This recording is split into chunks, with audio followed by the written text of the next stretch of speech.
স্বাগতম বাংলা হেলথ টিপসে। আমাদের আজকের বিষয় কালো কিন্তু ভালো পাকা পেঁপের দানায় সর্বরোগ মুক্তি। এরপর থেকে পেঁপের দানাও আর ফেলবেন না, কারণ পাকা পেঁপের মতো তার দানাও কিন্তু বহুগুণের অধিকারী। লিভার কিডনি থেকে গর্ভনিরোধক কি নয়, জাস্ট 1 চামচ পেঁপে দানার গুঁড়োই রোজ যথেষ্ট। চলুন জেনে নেওয়া যাক। 1. হজম শক্তি বাড়াতে সাহায্য করে। হজম শক্তি বাড়াতে পেঁপের তুলনা নেই। পরিপাক নালীকে চনমনে রাখে, যার ফলে দ্রুত হজম হয়, পাকস্থলীর উপর কম চাপ পড়ে। 2. ক্যান্সার প্রতিরোধ করতে পারে।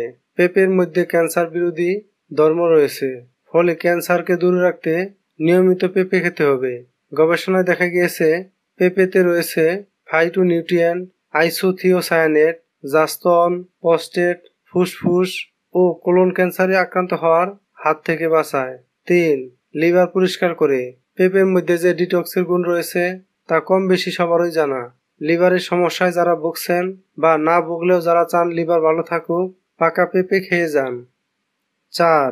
ফ্যাটি লিভারে পাকা পেঁপের দানা খেতে হবে।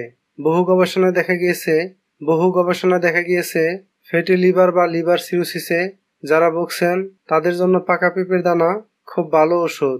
রোজ 1 চামচ করে পেঁপের দানা গুঁড়ো খান, লিভারকে ডিটক্সিফাই করবে।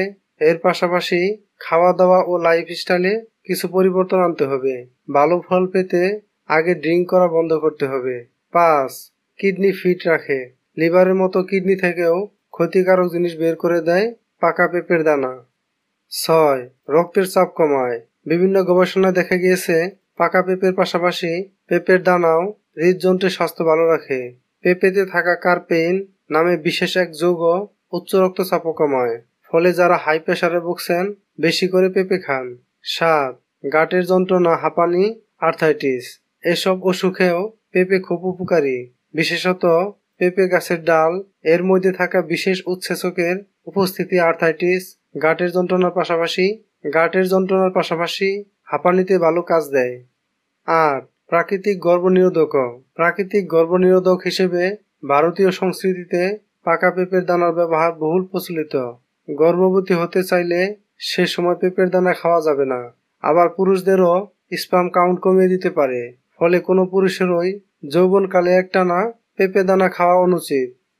যদি আমার এই ভিডিওটি আপনার ভালো লেগে থাকে তাহলে ভিডিওর নিচে লাইক দিবেন, কমেন্ট করবেন এবং ভিডিওটি শেয়ার করে সবাইকে জানার সুযোগ করে দিন, এবং স্বাস্থ্য বিষয়ক আপডেট পেতে চ্যানেলটি সাবস্ক্রাইব করে রাখুন।